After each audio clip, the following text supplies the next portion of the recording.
교재 보면은 우리가 함께 나누지 않았던 부분도 여러분들 읽어보시면 좋겠어요. 앞에 부분 마태복음, 마가, 누가, 요한 그런 사복음 주요 비교표, 그다음에 지도 이런 걸 보면서 여러분들 좀 이렇게 숙지해 주시면 좋을 것 같습니다.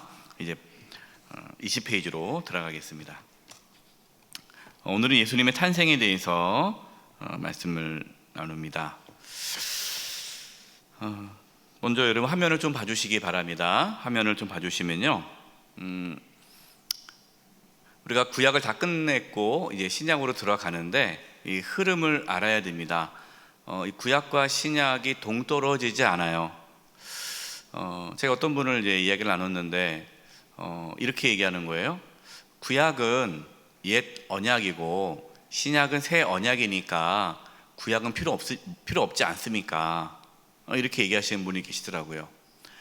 그건 잘못된 생각이죠. 구약을 하나님께서 우리에게 주실 필요가 없죠. 구약과 신약 동일한 하나님의 말씀이고 하나님께서 그 말씀을 통해서 우리를 구원케 하십니다. 우리가 이제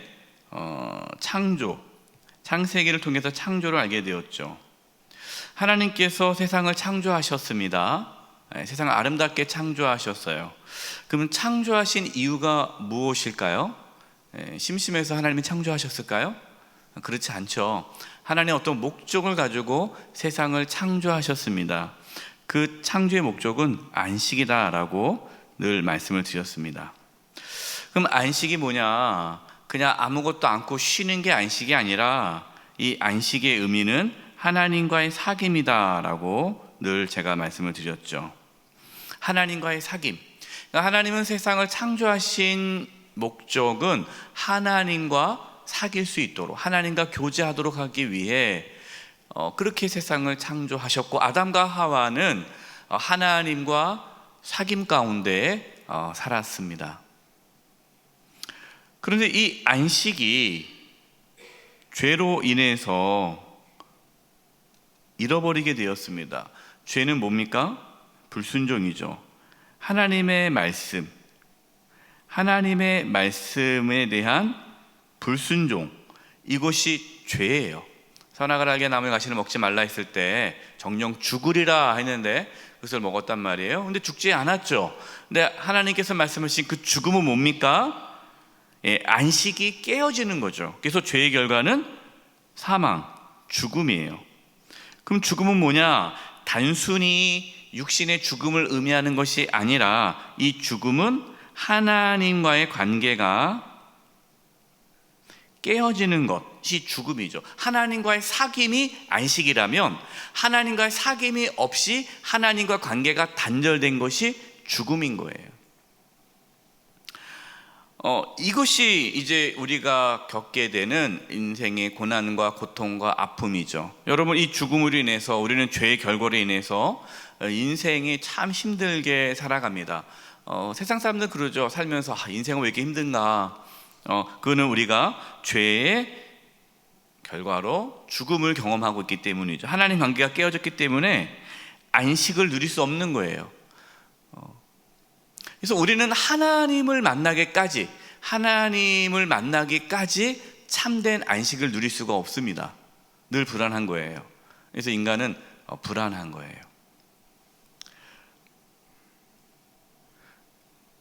하나님께서 다시 안식을 주시기 위해 누구를 보내주셨습니까?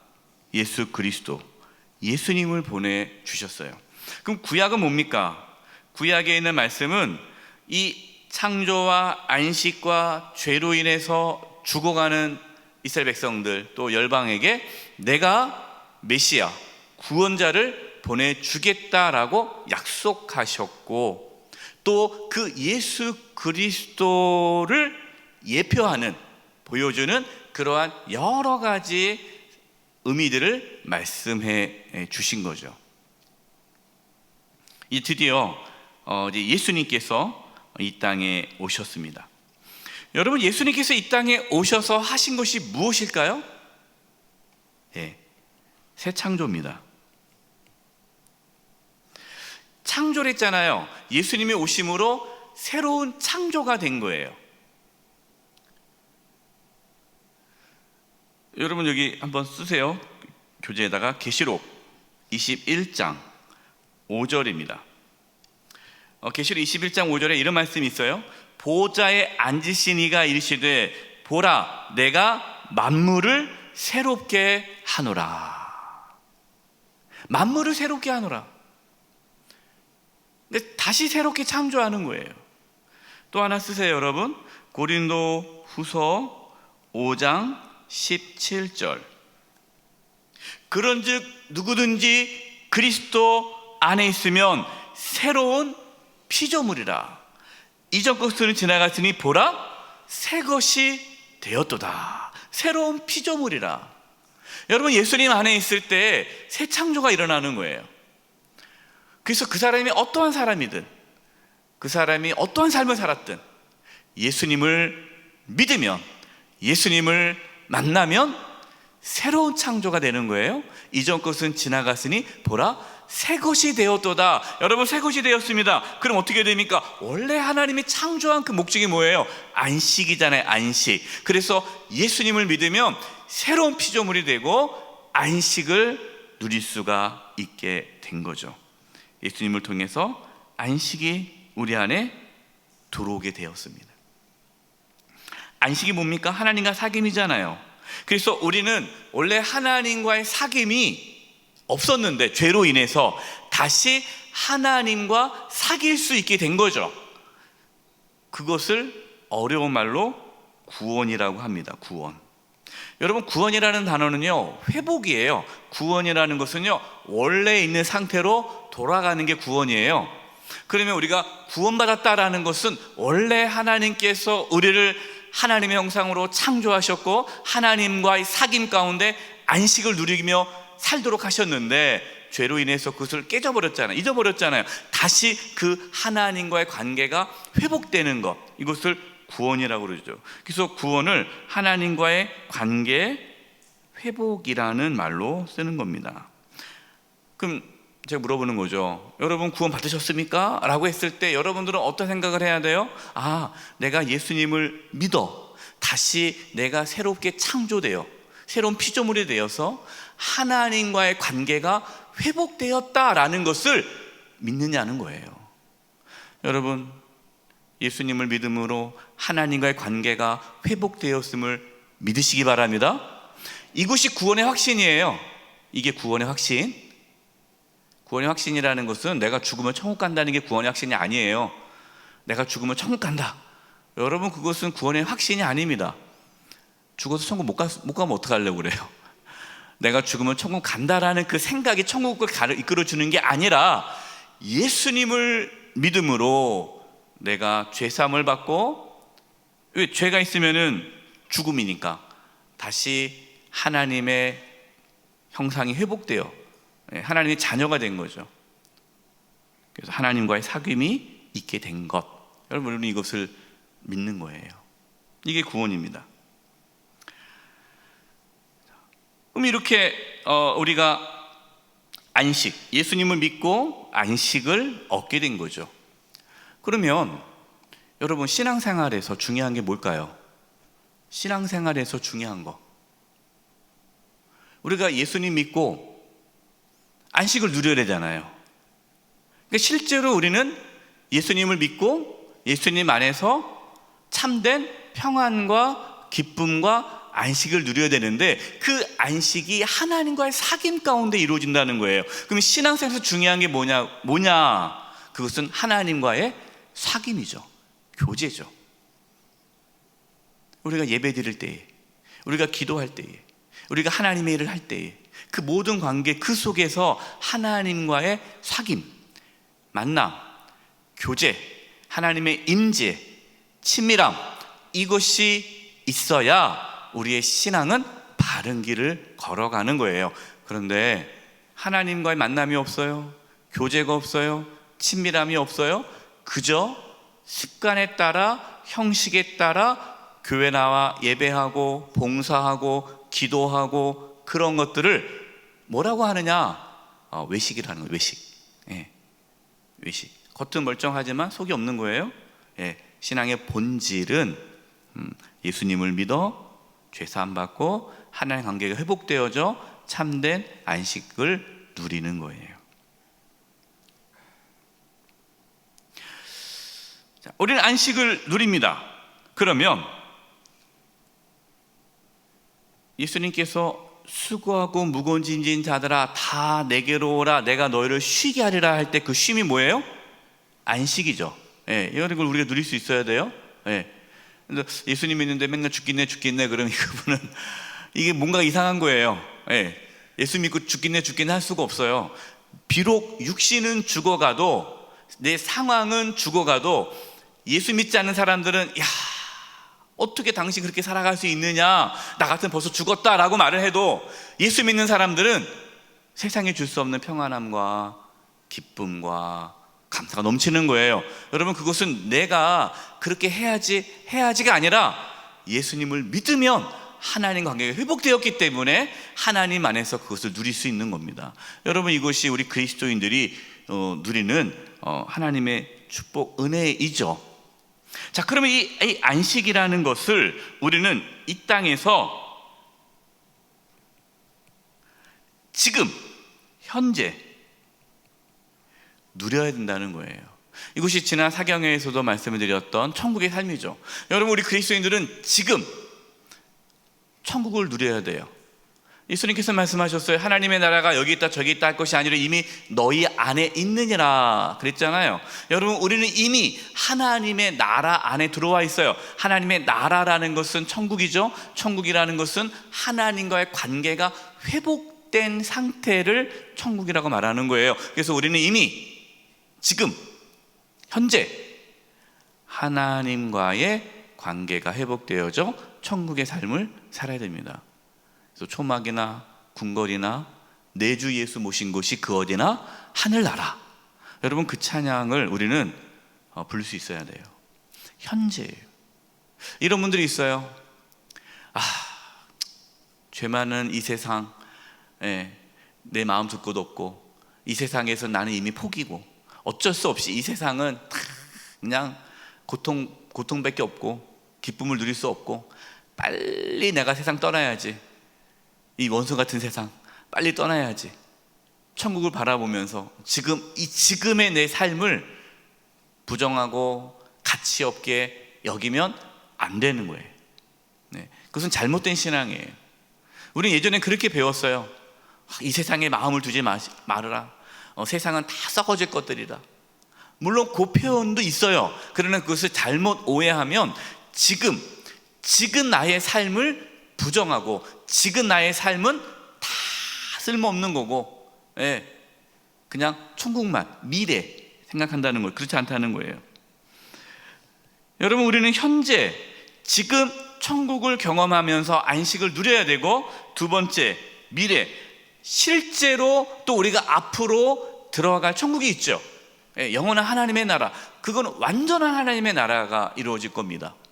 우리는 지금 그 사이에 있는 거예요. 현재와 미래 지금 하나님 나라를 경험하지만 앞으로 경험할 하나님의 나라 천국을 소망하면서 살아가는 거예요. 여러분 이 두 가지를 우리는 이 땅에서 겪으면서 사는 겁니다. 지금 천국을 경험하면서 또 앞으로 올 천국을 소망하면서 살아가는 것. 여러분 이것이 신앙의 여정이고 과정이에요. 우리 방향입니다. 여러분 우리가 왜 예수님을 믿는지 왜 신앙생활을 하는지 우리가 도대체 어디를 향해 가는지를 요 그림을 보면서 요 표를 보면서 여러분들이 이해하시면 좋겠습니다. 자 그렇다면 지금 우리가 예수님의 탄생을 말씀을 나누는데 예수님께서 왜 이 땅에 오셨냐는 거죠. 뭐 하기 위해서? 우리에게 안식을 주시기 위해서. 그래서 이 안식이라는 말을 다른 말로 뭐라고 말합니까? 생명이라고 하죠. 생명. 여러분 생명과 죽음은 반대되잖아요. 죽음은 하나님 관계가 깨어진 거고 생명은요 하나님 관계가 회복된 상태가 생명이란 말이에요. 하나님 관계가 회복된 상태가 생명인데 그 생명이 있어야 안식을 누릴 수 있는 거예요. 그래서 예수님은 생명을 주시기 위해서 안식을 주시기 위해서 하나님과 뭐 하기 위해서 우리가 함께 하도록 하기 위해서 하나님 관계를 회복시키기 위해서 이 땅에 오신 거죠. 예수님 오신 이유는 그것입니다.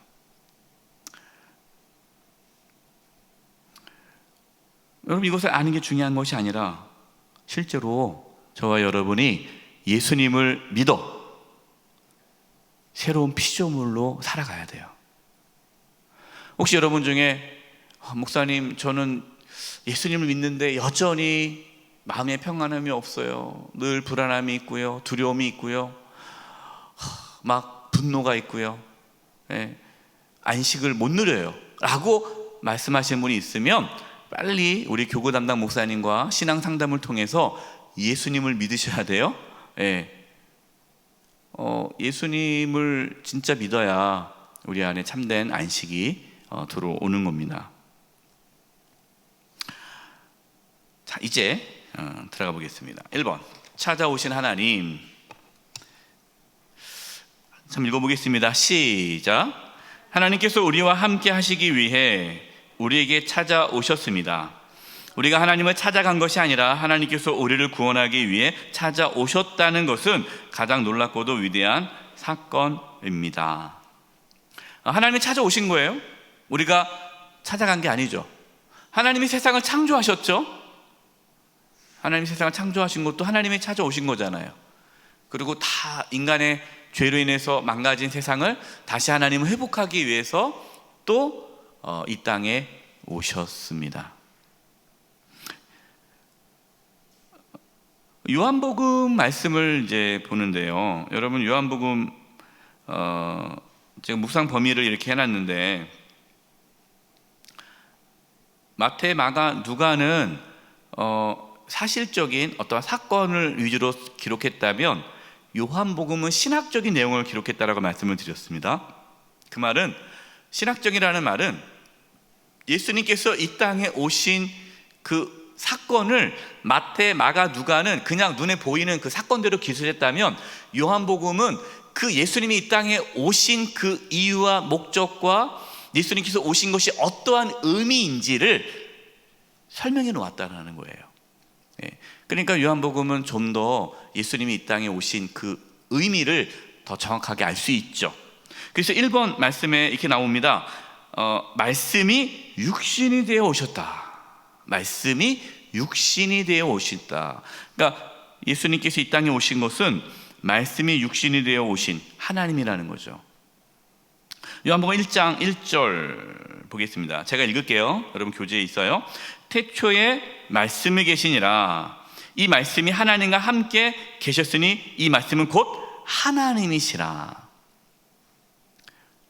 근데 그 말씀이 14절, 말씀이 육신이 되어 우리 가운데 거하심에 우리가 그 영광을 보니 아버지의 독생자의 영광이요 은혜와 진리가 충만하더라. 본래 하나님을 본 사람이 없으되 아버지 품속에 있는 독생하신 하나님이 나타내셨느니라. 여러분, 이 말씀 보면 태초에 말씀이 계시는데 그 말씀이 하나님이세요. 근데 그 말씀이 육신이 되어 우리 가운데 오신 분이 예수님이에요. 그럼 예수님은 누구시라는 겁니까? 하나님이시라는 거죠. 그러니까 예수님은 단순히 인간이 아니라는 거예요. 예수님은 하나님이라는 거죠.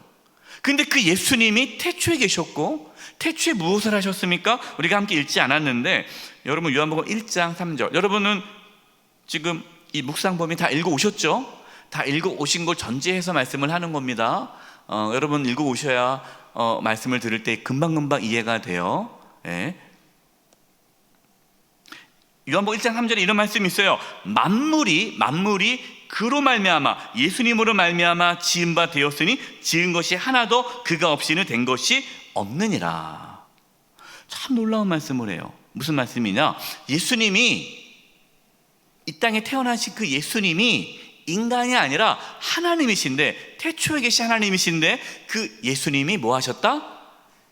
창조하셨다라고 말씀하고 있어요. 창조. 이 말씀을 왜 기록할까요? 그 창조, 세상을 창조하셨던 그 예수님이 다시 이 땅에 오셔서 무엇을 하신다는 거예요? 새 창조, 다시 만물을 새롭게 하신다는 거예요. 우리가 아까 말씀드렸죠.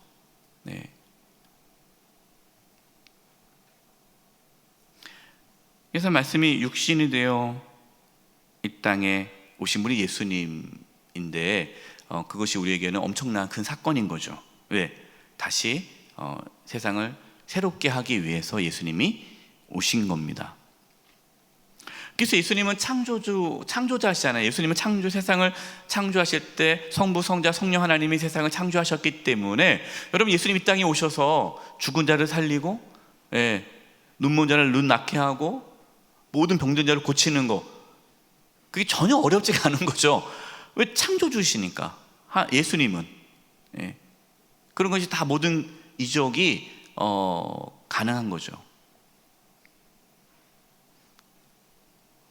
여러분, 말씀이 육신이 되어 이 땅에 오셨습니다. 우리가 아까 세상을 창조하시고 안식 가운데 있었는데 그 죄라는 게 뭐죠? 죄.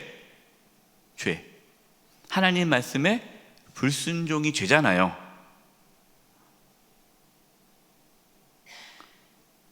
그래서 죽음을 경험했습니다. 그러면 말씀이 육신 가운데 우리 가운데 오셨어요. 그러면 누구를 거부하면 죄가 되는 거예요?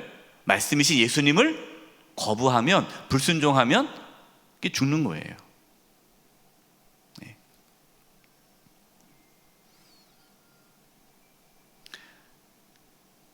말씀이신 예수님께 뭐하면? 순종하면 사는 거죠. 두 번째, 생명의 빛으로 오심. 요한복음 1장 4절 9절 읽어보겠습니다. 시작. 그 안에 생명이 있으니 이 생명은 사람들의 빛이라. 참 빛 곧 세상에 와서 각 사람에게 비추는 빛이 있었나니. 생명의 빛으로 오셨다라고 말씀합니다. 여러분, 빛은 무엇을 물리칩니까? 어둠을 물리치죠. 빛은 생명을 상징하고 어둠은 죽음을 상징하죠. 예수님은 생명의 빛으로 오셨다. 그러면 생명의 빛이신 예수님을 우리가 받아들이면 우리 안에 무엇이? 어둠이 물러가겠죠. 그래서 예수님을 믿으면 죄사함을 받는 거예요. 빛이니까. 근데 빛이 들어오면 죄가 드러나겠죠. 그래서 예수님을 믿으면 죄가 드러나기 때문에 회개하게 되는 거예요. 그래서 예수님을 믿을 때 회개하고 예수님을 믿게 됩니다. 빛이신 예수님을 내가 받아들일 때 회개할 수밖에 없는 거예요. 그래서 여러분, 회개하고 예수님을 받아들이게 되는 거죠. 세 번째, 세상을 구원할 자로 오심. 마태복음 1장 21절 읽어보겠습니다. 시작. 아들을 낳으리니 이름을 예수라 하라. 이는 그가 자기 백성을 그들의 죄에서 구원할 자이심이라 하니라. 자, 이름을 예수님이라고 하루 정해줬어요. 여러분, 예수라는 그 이름의 뜻은요, 자기 백성을 죄에서 구원할 자예요. 그럼 예수님께서 이 땅에 오신 이유가 뭡니까? 죄에서 구원하기 위해서 오신 거예요? 근데 어떤 분들은 예수님 왜 믿냐 했더니 내가 열심히 교회 다녀야 우리 애들이 복 받아서 사업이 잘 되고 평안하고 그냥 기복신앙이죠, 그게요. 그러니까 자녀들이 교회 안 다녀도 괜찮아요. 그냥 이 땅에 잘 살기만 하면 되는 거예요. 죄 문제, 죄 사함, 죄로부터 구원받는 거, 여기에 관심이 없는 분은요, 아직 예수님 안 믿는 거죠. 그럼 본질이 뭡니까? 예수님 이 땅에 오신 궁극적인 이유, 죄에서 구원하기 위해서 오신 거예요. 여러분, 구원이라는 건 아까 말씀드렸습니다. 원상태로 돌아간다고 말씀을 드렸죠. 죄는 뭡니까? 죄가 있으면 죽어야 돼요. 그 죄가 삭슨 사망이에요. 사망, 죽음은 하나님과의 단절이죠. 그래서 예수님은 이 땅에 와서 죄에서 구원한다라는 것은 다시 하나님 관계를 회복시키기 위해서 이 땅에 오셨다. 원상태로 생명을 주시기 위해 오셨다라는 겁니다. 넘기겠습니다. 21절. 우리와 함께하기 위해서 오심. 그래서 이것이 중요한 거죠. 별표 마태복음 1장 23절 읽어보겠습니다. 시작. 보라, 처녀가 잉태하여 아들을 낳을 것이요 그의 이름은 임마누엘이라 하리라 하셨으니 이를 번역한즉 하나님이 우리와 함께 계시다 함이라. 아멘. 여러분, 예수님의 이름을 왜 임마누엘이라고 하는지 이제 이해가 되시죠? 예수라는 말하고 임마누엘이 왜 다른 단어인데 왜 임마누엘이라고 안 하고 왜 예수라 하고, 또 예수님인데 또 그의 이름을 임마누엘이라 하리라. 이게 뭘까요? 이 말은 죄에서 구원받으면 하나님이 함께 하신다는 거예요. 이 같은 의미라는 거죠. 예. 여러분, 하나님이 함께 하신다. 하나님이 함께 하시기 위해서는 뭐가 필요해요? 하나님 관계가 회복되어야 되잖아요. 그래서 하나님과 함께 하는 것이 안식을 누리는 것이고, 하나님이 함께 하는 것이 하나님의 나라가 임하는 것이고, 하나님이 우리와 함께 하는 것이 생명을 얻는 거죠. 이것이 천국이죠. 그래서 하나님이 우리와 함께 하시기 위해 예수님께서 이 땅에 오셨다라는 겁니다. 그래서 신앙생활, 제가 여러 번 말씀드립니다. 신앙생활은 어떤 생활이라고 말씀합니까? 신앙생활은 하나님과 함께하는 생활이 신앙생활이다. 여호와는 나의 목자시니 내게 부족함이 없으리로다. 내가 사망의 음침한 골짜기를 다닐지라도 해를 두려워하지 않을 것은 주께서 나와 함께 하심이라. 다윗은 그걸 경험하며 살았죠. 모든 그리스도인들은 그걸 경험하며 사는 거예요. 그래서 이제 이렇게 하다 보면 우리 성도님들 그런 얘기 하세요. 정말 질병 가운데 있고, 경제적으로 어렵고, 자녀의 문제, 건강의 문제, 인생에 여러 문제가 있는데 감사하다는 거예요. 그래서 도대체 어떻게 감사할 수 있을까? 감사한 이유는 이러한 고난 가운데서 나와 함께 하시는 하나님, 그 하나님을 인해서 내가 너무너무 감사하다는 거죠. 여러분, 그분은 신앙생활을 하고 있는 거예요. 돈 많으면 뭐합니까? 건강하면 뭐합니까? 하나님의 함께함을 경험하지 못해서 불안해하고 두려워하고 분노하고 시기 질투 가운데 살아가면 너무나 많아요. 하나님이 우리와 함께 하십니다. 하나님이 우리와 함께 하십니다. 여러분, 이것을 우리가 누릴 수 있도록 하기 위해 예수님이 오셨어요. 실제로 누려야죠. 하나님이 함께 하신 걸. 다섯 번째, 약속대로 오셨다. 약속대로 오신 마태복음 1장 22절. 이 모든 일이, 앞에서 했던 그 모든 일들이 된 것은 주께서 선지자로 하신 말씀을 이루려 하심이니 이르시되. 여러분, 마태복음을 보면요, 선지자로 하신 말씀을 이루려 하심이라, 말씀을 이루려 하심이라, 이 말씀이 많이 나옵니다. 마태복음에는요. 왜요? 마태복음은 유대인들을 대상으로 쓴 복음서예요. 유대인들은 구약을 알고 있어요. 그럼 구약에 있는 그 메시아, 하나님께서 보내주신 구원자가 예수님이라는 걸 알려줘야 되잖아요. 그래서 구약에 나와 선지자들이 하셨던 그 모든 예언의 말씀을 이루기 위해서 예수님이 이 땅에 오셨고, 예수님께서 그것을 실제로 이루셨다라는 것을 계속해서 말씀하는 거죠. 그래서 여러분, 예수님은 그냥 오신 것이 아니라 하나님의 그 약속대로 오신 거예요. 마태복음 2장 6절 23절. 또 유대 땅 베들레헴아, 너는 유대 고을 중에 가장 작지 아니하도다. 내게서 한 다스리는 자가 나와서 내 백성 이스라엘의 목자가 되리라 하셨음이니라.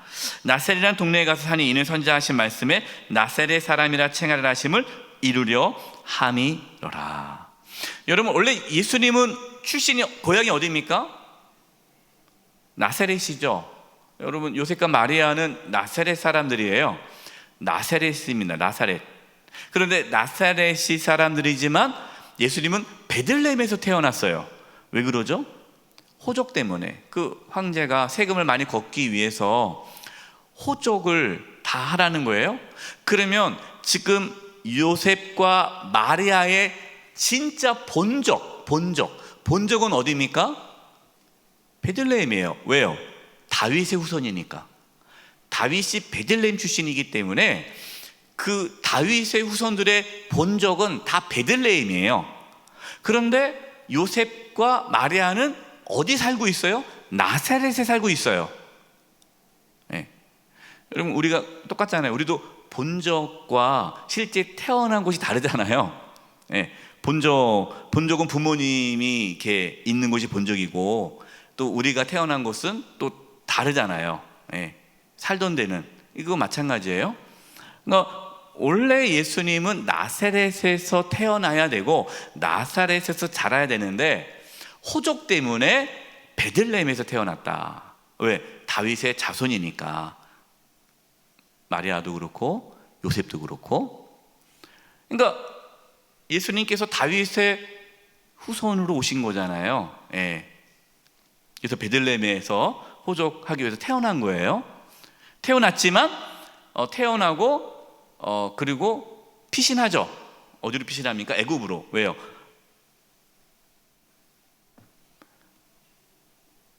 헤롯이 죽이려고 하잖아요. 왕이 태어났다, 베들레헴에 왕이 태어났다라고 하니까. 그러니까 베들레헴이 왕이 태어날 거라는 것도 이미 미가서 5장 2절에 이미 다 예언하셨어요. 예. 그러니까 그 당시에 대제사장과 서기관들은 베들레헴에 왕이 태어날 것을 알고 있었고, 왕이 물어봤을 때 베들레헴에 왕이 태어날 거라는 예언이 있습니다 라고 헤롯 왕에게 얘기해 주자 헤롯이 베들레헴에 있는 모든 아이를 다 죽이지 않습니까? 2살 낸 아이를. 그러나 예수님은 그 전에 피신을 하죠. 애굽으로 피신했다가 그 헤롯이 죽었다는 소식을 듣고 고향으로 돌아가죠. 나사렛에 들어가 다시 하시는 거죠. 예. 이 모든 것들이 다 이미 구약에 예언한 말씀이라는 거예요. 네. 여섯 번째 별표. 큰 기쁨이 의가 이를 바뀌었어요. 의를 바꿔주세요. 오타입니다. 큰 기쁨의 좋은 소식으로 오심. 큰 기쁨의 좋은 소식으로 오심. 누가복음 2장 10절 14절 제가 읽을게요. 천사가 이르되 무서워하지 말라. 보라, 내가 온 백성에게 미칠 큰 기쁨의 좋은 소식을 너에게 전하노라. 여러분, 큰 기쁨의 좋은 소식을 우리가 무엇이라고 하죠? 한마디로, 한 단어로 복음이라고 해요. 복음. 복된 소식, 큰 기쁨의 소식, 복음. 온 백성에게 미칠 복음을 너에게 전하노라. 그 복음이 뭡니까? 11절. 오늘 다윗의 동네가 뭡니까? 베들레헴이죠. 예, 다윗의 동네 베들레헴. 너희를 위하여 구주가 나셨으니 곧 그리스도 주시라. 구주, 세이비어, 구원자가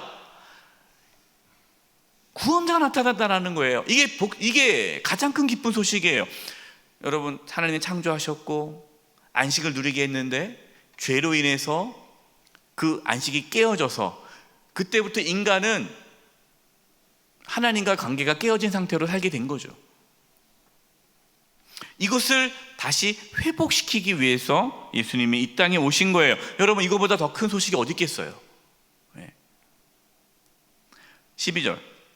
너희가 가서 강보에 쌓여 구에 누인 아기를 보리니.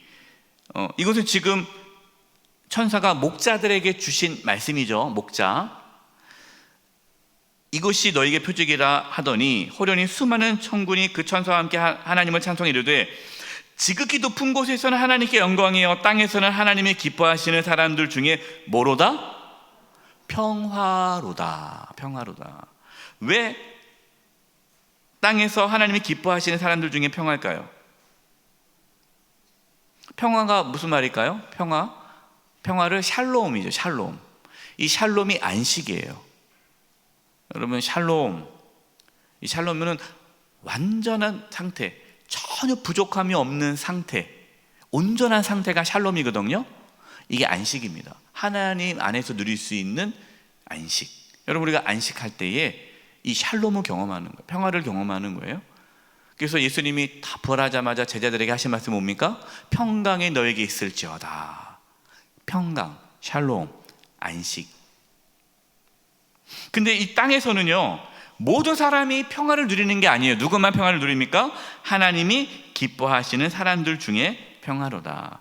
예수님을 주님으로 맞아들인 사람에게만 이 평화가 임하는 거예요.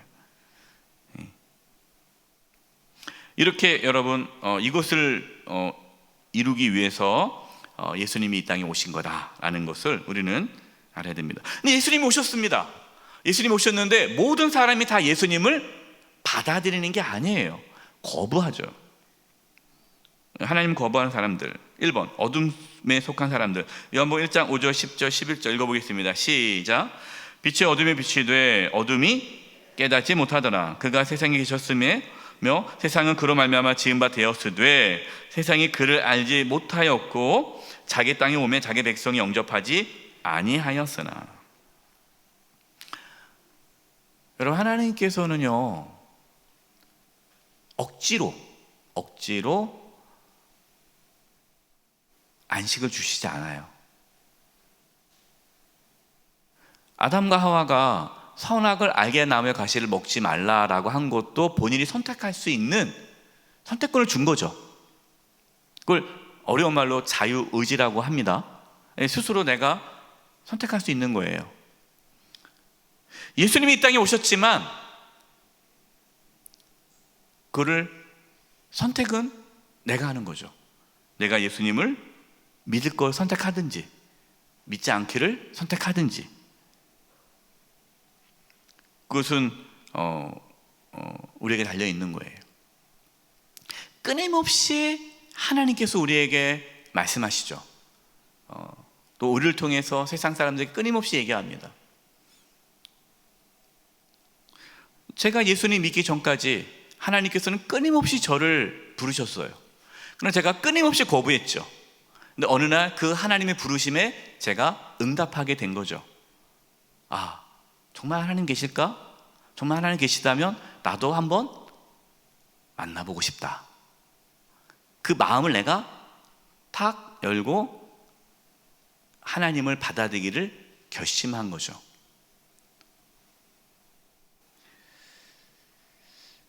세상 사람들은 예수님을 잘 믿기를 거부합니다.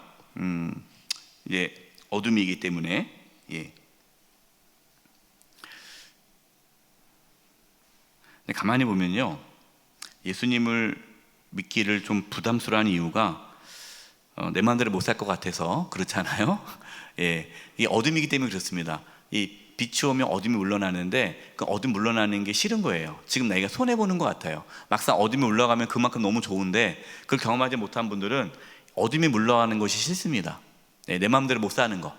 예, 내 마음대로 사는 게 어둠인데 그렇게 못 사는 거를 두려워해요. 모르니까. 두 번째, 헤롯입니다.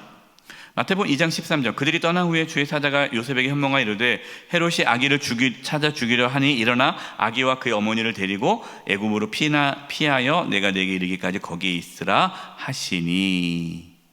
자, 헤롯은 예수님을 거부했습니다. 왜 거부했죠? 자기가 왕이 돼야 되니까. 예, 내가 왕이 돼야 되니까 거부하는 거예요. 예수님이 왕이니까. 왕은 두 사람이 될 수 없잖아요. 한 사람만 왕이 되잖아요. 두 왕은 없죠. 한 나라에 두 왕은 없잖아요. 예. 그래서 옛날 왕들이 다 자기 자식도 죽이잖아요. 자기 자식이 왕 될까봐 자기 죽이고. 예. 이게 뭘 의미합니까? 여러분, 우리가 예수님을 믿는다는 것은 예수님을 누구로 모시는 거예요? 나의 왕으로 모시는 거예요. 주님으로 모시는 거예요. 그런데 예수님을 내가 왕으로 모시기가 싫죠. 왜? 내 마음대로 살아야 되니까. 내가 주인으로 살고 싶으니까. 그래서 예수님을 거부하는 거예요. 근데 참 놀라운 게요, 예수님을 믿는다고 해요. 교회를 나옵니다. 교회는 나오지만 예수님 믿는다고 하지만 예수님을 거부하는 분들이 있어요. 어떤 분들이에요? 예수님을 왕으로 모시지 않죠. 예수님 믿는다고 하지만 여전히 내가 주인으로 살아가는 거예요. 그분은 교회는 다니지만 예수님을 믿지 않는 거고, 예수님을 믿는다고 말을 하지만 실제로 믿지 않는 것이고, 구원은 받았다고 생각하지만 실제로 구원받지 못한 분들이죠. 성경에는 그런 분들을 이제 가라지라고 합니다. 알곡과 쭉정이, 가라지가 있어요. 네. 저와 여러분은 예수님을 주님으로 모실 수 있기를 바랍니다. 예수님을 나의 왕으로 모시기 바랍니다. 네. 세 번째, 하나님을 맞이하는 사람들이에요. 마리아와 요셉을 보겠습니다. 여러분, 마리아 요셉, 마리아와 요셉은 정혼한 상태예요. 약혼했습니다. 하지만 아직 부부가 되지 않았기 때문에 각자의 집에서 살고 있어요. 근데 마리아에게 천사가 나타나서 이렇게 얘기하죠. 누가복음 1장 28절입니다. 우리 제가 읽을게요. 그에게 들어가 이르되 은혜를 받은 자여 평안할지어다 주께서 너와 함께 하시도다 하니. 자, 여러분, 여기서 은혜를 받은 자는 평안하고 주께서 너와 함께 하시도다. 이게 다 같은 의미죠. 여러분, 평안은 하나님이 함께 하시는 거고. 근데 이 말씀을 왜 할까요? 천사가 대답해 이르되 성령이 내게 임하시고 지극히 높으신 이의 능력이 너를 덮으시리니 이름으로 나실 바 거룩한 이는 하나님의 아들이라 일컬어지리라. 마리아가 이르되 주여 여종이오니 말씀대로 내게 이루어지이다 하며 천사가 떠나가니라. 네가 이제 아들을 낳을 것이다 라고 했을 때 마리아가 깜짝 놀래죠. 내가 남자를 하지 못하는데 어떻게 아이를 낳습니까? 그때 이제 천사가 얘기하는 거죠. 하나님의 능력으로 성령이 너에게 임하시니 너를 덮으시리니 성령의 능력으로 네가 아들을 낳을 것이고 그는 하나님의 아들이다, 구원자다라는 말씀을 합니다. 여러분, 이것을 마리아가 받아들이든지 거부하든지 선택할 수 있겠죠. 전 싫어요. 그러면은 뭐 할 수가 없는 거죠. 근데 마리아는 받아들입니다. 38절에 주의 여종이오니. 마리아는 받아들여요. 왜? 종이니까. 주인이 아니죠. 종이기 때문에 받아들이는 거예요. 내게 이루어지이다. 근데 마리아의 상황은 어떻습니까? 마리아의 상황은 가질 수 없잖아요. 임신하면 큰일 나잖아요. 결혼도 안 했는데 정혼한 사이인데 아이를 가졌다? 그러면 이 여인은 부정한 여인이 되는 거고 돌에 맞아 죽게 됩니다. 그러니까 상황은 내가 아이를 가질 수 없는 상황이에요. 그러나 마리아는 상황보다 하나님 말씀에 순종했다라는 거예요. 여러분, 오늘도 마찬가지입니다. 상황에 따라 살아가는 사람이 있고요, 상황에 따라 하나님 말씀에 따라 살아가는 사람이 있어요. 하나님은 누구를 통해서 일을 할까요? 상황보다 하나님 말씀에 순종하는 사람을 통해 하나님의 뜻을 이루어 가십니다. 요셉도 마찬가지죠. 요셉도 조용히 끊으려고 했어요. 그런데 또 천사가 나타나서 얘기합니다. 아내를 데려와라. 상황은 데려오기가 어려워요. 왜? 배가 불렀고 임신했고 아이를 가졌는데 그거를 끊지 않고 내가 받아들인다는 것은 나도 부정한 사람이 되기 때문에 상황적으로 어렵죠. 그러나 요셉은 또 순종합니다. 이렇게 요셉과 마리아는 상황보다 하나님 말씀에 순종함으로 하나님의 뜻을 이루었죠. 마찬가지입니다. 하나님 지금도 순종하는 자를 통해서 하나님의 뜻을 이루어 가십니다.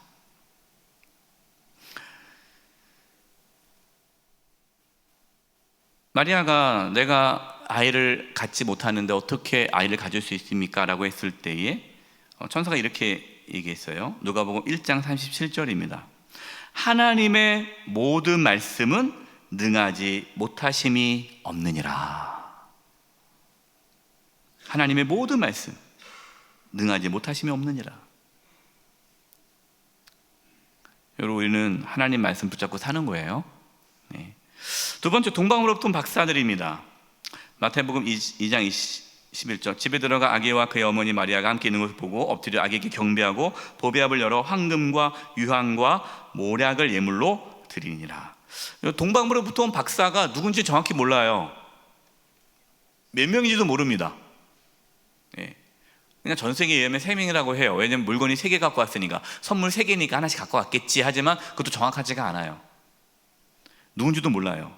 그러나 왜 이것을 집어넣었을까요? 예수님의 탄생, 예수님의 태어나심은 이스라엘에만의 이야기가 아니라는 거예요. 하나님께서는 다른 나라, 이 박사라는 것은 점술가입니다. 점술가, 별을 보면서 하는 그런 사람들인데요. 그러니까 하나님께서는 이미 동방으로부터 어느 나라인지 모르겠지만, 그러나 이스라엘 사람들이 아닌 다른 이방 나라의 그러한 여러 박사들을 통해, 점술가를 통해서 메시아, 구원자가 이 나라 온 인류의 왕이신 예수님이 태어날 것을 알게 하신 거죠. 세 번째, 목자입니다. 참고로 황금은 보통 왕에게 주는 물건이고요, 유향은요 신에게 바치는 물건입니다. 신. 모략은요 장례할 때 쓰는 거죠. 그래서 이 세 가지의 그 선물에는 의미가 있다. 예수님을 왕이시고, 왕뿐만 아니라 신이고, 그리고 모략, 죽음을 예표한다라고도 얘기를 합니다. 자, 목자들은요, 당시의 목자들은 평범한 사람들이고, 더 나아가 그냥 소외된 가난한 사람들이죠. 근데 옛날에는요 대부분 가난했습니다. 그래가지고 그냥 평범한 사람들이 가난한 사람들이에요. 그러니까 특별하지 않은 사람들이라는 거예요, 이 목자들. 근데 예수님의 탄생을 목자들이 먼저 알게 되죠. 누가복음 2장 20절, 목자들은 자기들에게 이르던 바와 같이 듣고 본 그 모든 것으로 인하여 하나님 영광 돌리고 찬송하며 돌아가니라. 그러니까 예수님을 영접하고 받아들이고 믿는 것은 특별한 사람들이 아니라 모든 일반적인 사람들이 다 예수님을 이렇게 받아들인다라는 것을 보여주는 사건이죠. 네 번째, 시몬입니다. 누가복음 2장 25, 29, 32절인데요. 예루살렘에 시몬이라는 사람이 있으니 이 사람은 의롭고 경건하여 이스라엘의 위로를 기다리는 자라. 성령이 그 위에 계시더라. 주제여, 이제는 말씀하신 대로 종을 평안히 놓아 주시는도다. 내 눈이 주의 구원을 보았사오니. 이는 만민 앞에 예비하신 것이요, 이스라엘 앞이 아닙니다. 만민입니다. 그 다음, 이방을 비추는 빛이요 주의 백성 이스라엘의 영광이니이다. 이방을 비추는 빛이라는 게 뭡니까? 모든 이방을 구원할 자라는 거죠. 열방의 구원자라는 겁니다. 시므온은요 성령이 충만한 사람이에요. 하나님의 위로를 기다리는 자예요. 근데 말씀하셨습니다. 네가 구원을 볼 것이다. 주의 구원을 볼 때까지 너는 죽지 않을 것이다.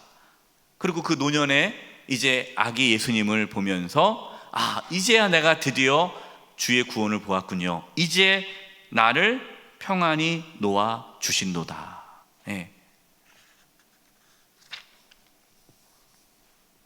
다섯 번째, 안나. 누가복음 2장 38절. 과부가 되고 84세가 되었더라. 이 사람이 성전을 떠나지 아니하고 주야로 금식하며 기도함으로 섬기더니. 저는 이 말씀 보면서요, 여러분, 기도 자체가 섬김입니다. 이런 분들이 있어요. 목사님, 제가 나이가 많아서요 할 수 있는 게 없어요. 기도밖에 없어요. 근데 기도밖에 아니라고 제가 몇 번 말씀드리죠. 여러분, 기도 자체가 하나님을 섬기는 행위가 돼요. 교회를 섬기는 행위가 됩니다. 기도가 정말 중요해요. 그래서 저는 새벽에 나와서 기도하시는 우리 은퇴하시는 분들의 그 기도가 너무너무 귀해요. 이렇게 말씀드리면 또 안 나오신 분들 집에서 하시잖아요, 그렇죠? 다 집에서 하시죠? 네, 집에서 여러분들이 교회를 위해서, 나라 민족을 위해서, 목회자들을 위해서, 성도들을 위해서 기도하는 그 기도가 너무너무 귀해요. 그게 섬김이에요. 마침 이때 나와 하나님께 감사하고 예루살렘의 성령을 바라는 모든 사람이 그에 대하여 말하니라. 이렇게 시므온과 안나, 나이가 많았지만 하나님께서 그 어르신, 정말 믿음의 그 선배들을 통해서 예수님의 나심이 하나님의 구원임을 선포하게 하셨죠. 저와 여러분의 삶도 그렇게 되기를 바랍니다. 여러분, 우리가 나이가 많이 들어도 우리가 하나님 앞에 서는 그날까지 우리를 통해 예수님이 증거되기를 바랍니다. 얼마나 멋진 삶이에요. 그래서 여러분, 그러면 하지 마세요. 아유, 늙으면 죽어야지, 이러면 하지 마세요. 어차피 우리 다 죽어요. 여러분, 우리는 사명이 있습니다. 사명. 하나님 부르시는 그날까지 사명자로 사셔야 돼요. 사명자로. 네 번째, 예수님을 영접하는 자. 자, 이제 그 예수님이 오셨습니다. 우리를 구원하기 위해, 안식을 주시기 위해, 생명을 주시기 위해, 하나님이 우리와 함께 하시기 위해 그 예수님이 오셨는데, 그 예수님을 영접하는 자만이 구원을 받는다라고 말씀하는 거예요. 모두가 다 구원받는 게 아니에요. 요한복음 1장 12절 13절 시작.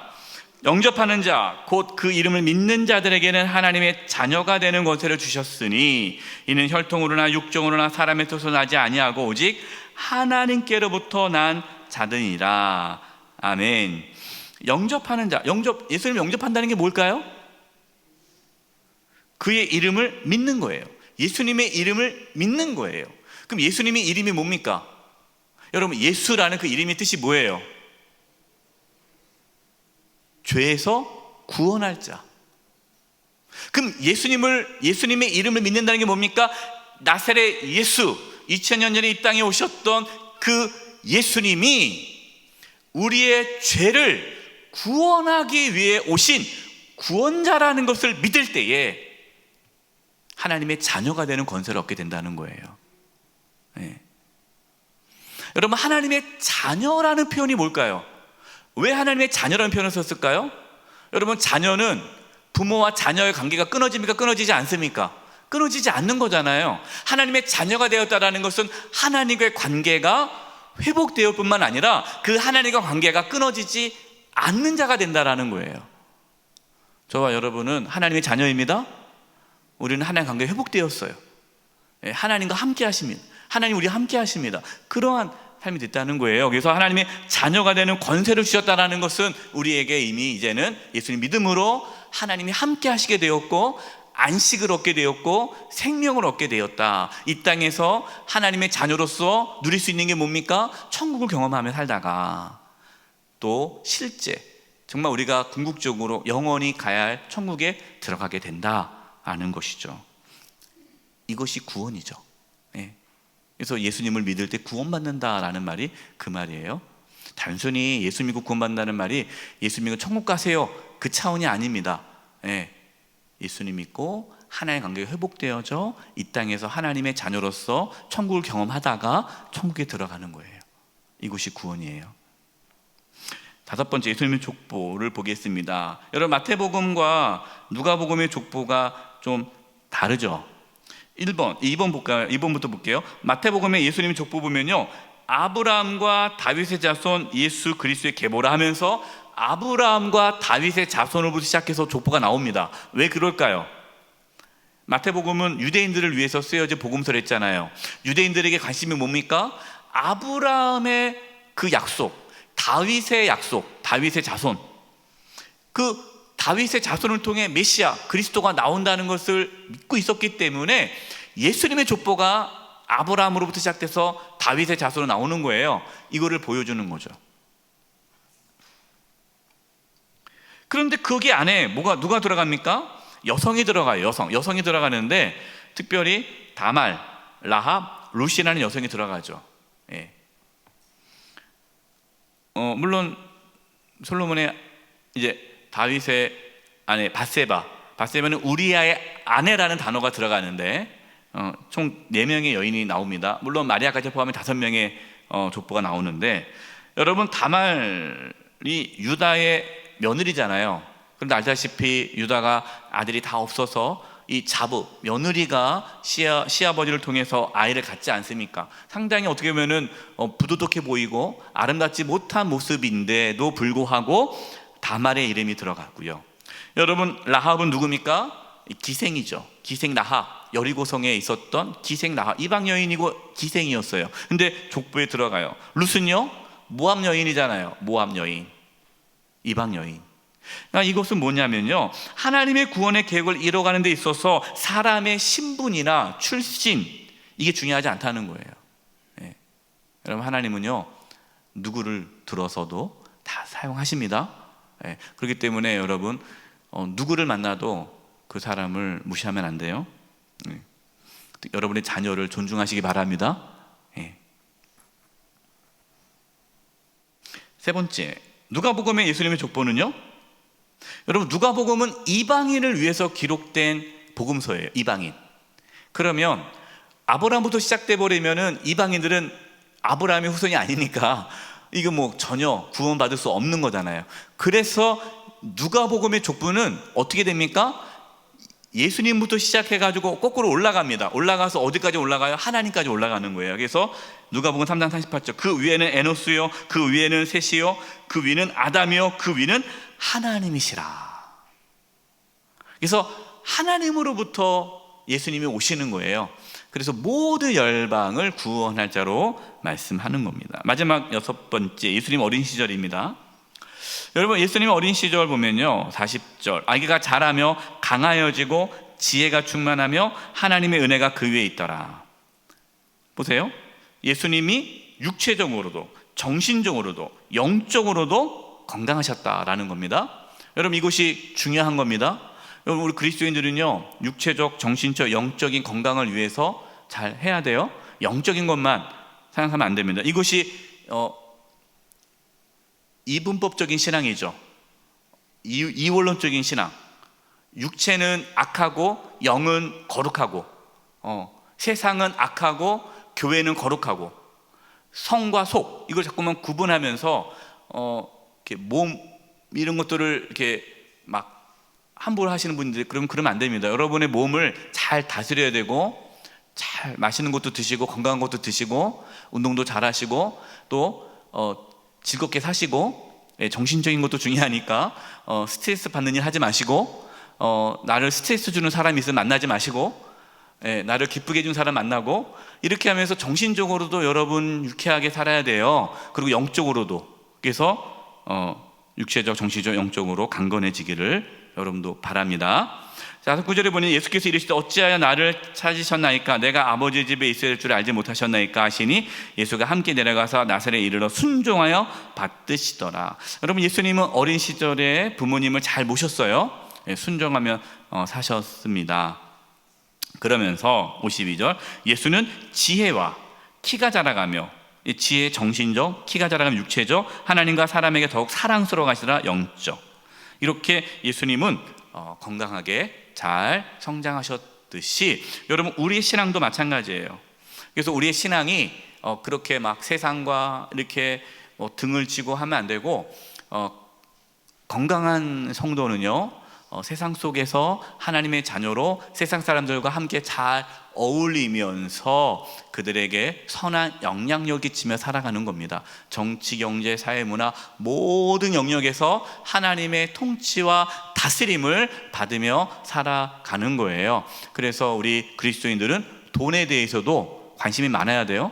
여러분, 그리스도인들은 우린 돈을 멀리해야 돼, 그러면 안 돼요. 돈에 대해 관심도 많아서 잘 관리를 해야 되고, 그런 여러 부분들 여러분들이 잘 해야 됩니다. 그래서 이원론적인 신앙을 벗어내야 된다라는 부분입니다. 자, 이렇게 오늘 예수님이 이 땅에 오신 것에 대해서 말씀을 드렸습니다. 결론이에요. 여러분, 예수님이 2000년 전에 오셨습니다. 근데 그게 나와 무슨 관계가 있냐는 거죠. 중요한 게 뭡니까? 그 예수님을 내가 지금 나의 주님으로 모시고, 지금 내가 천국을 실제 경험하며 안식을 누리며 살아가는 게 중요하죠. 여러분, 이것을 위해서 우리는 신앙생활을 하는 거예요. 그래서 내 안에 예수님을 주님으로 모셨지만 내 안에 안식이 없다, 그런 부분이 있다면 내 신앙에 문제가 있는 거고, 그래서 점검을 하고 정말 우리의 신앙의 바른 방향으로 이 땅에서 참된 천국을 누리며 또 천국을 소망하면서 예수님을 나의 주님으로, 왕으로, 구원자를 모시며 살아가는 저와 여러분 되시기를 간절히 축원드립니다.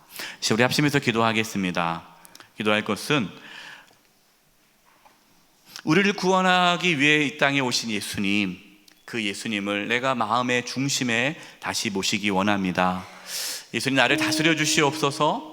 예수님의 오심으로 하나님이 우리와 함께 하시는 은혜가 열렸는데, 하나님, 내가 실제로 내 삶 속에서, 가정에서, 또 내 삶의 자리에서 하나님의 나와 함께 하심을 날마다 경험하며 살게 해 주시옵소서. 천국을 늘 경험하며 살게 해 주시옵시고, 아직 하나님을 모르고 예수님을 알지 못하는 자들에게 생명의 빛으로 오신, 열방의 구원자로 오신 예수님을 전하며 살게 해 주시옵소서. 이 시간 합심의 통성으로 기도하겠습니다. 하나님 아버지, 기도합니다. 아버지, 예수님 정말 우리가 예수님 마음의 중심에 모시기를 원합니다. 예수님을 모심으로 우리 안에 참된 기쁨과 자유함과 평안함이 있기를 원합니다. 주님, 역사하여 주시옵소서. 하나님, 생명의 빛으로 오신 예수님을 전하기를 원합니다. 증거하기를 원합니다. 아버지여, 도와주시옵소서. 하나님, 역사하여 주시옵소서. 우리가 먼저 그 생명의 빛으로 오신 예수님을 마음의 중심에 모시고 우리 안에 참된 기쁨과 자유함과 평안함이 넘치는 삶을 살게 하여 주시옵소서. 감사합니다. 하나님, 저희들을 구원하기 위해 예수님을 보내주시고 또 예수님을 믿게 해주시고 예수님을 믿어 하나님의 자녀 삼아주신 그 은혜에 감사를 드립니다. 하나님, 저희가 이 땅에 살아가면서 예수님을 주님으로 늘 모시며 살아감으로 천국을 누리게 해주시고 안식을 누리게 해주시고, 그리고 앞으로 우리가 들어갈 그 천국을 소망하며 하루하루 기쁘게 살아가게 하여 주시옵소서. 아직 예수님을 알지 못하는 자들에게 생명의 빛으로 오신 예수님, 세상을 구원하러 오신 예수님을 전하며 살게 해 주시옵소서. 예수님의 이름으로 기도드리오며 지금은 우리 주 예수 그리스도의 은혜와 하나님 아버지의 그 크신 사랑하심과 성령님의 교통하심과 충만하심이 우리 사랑하는 성도님들 한 영혼 한 영혼 위에, 영수의 교회와 이 나라 민족 위에 이제부터 영원토록 함께하옵시기를 간절히 축원하옵나이다. 아멘.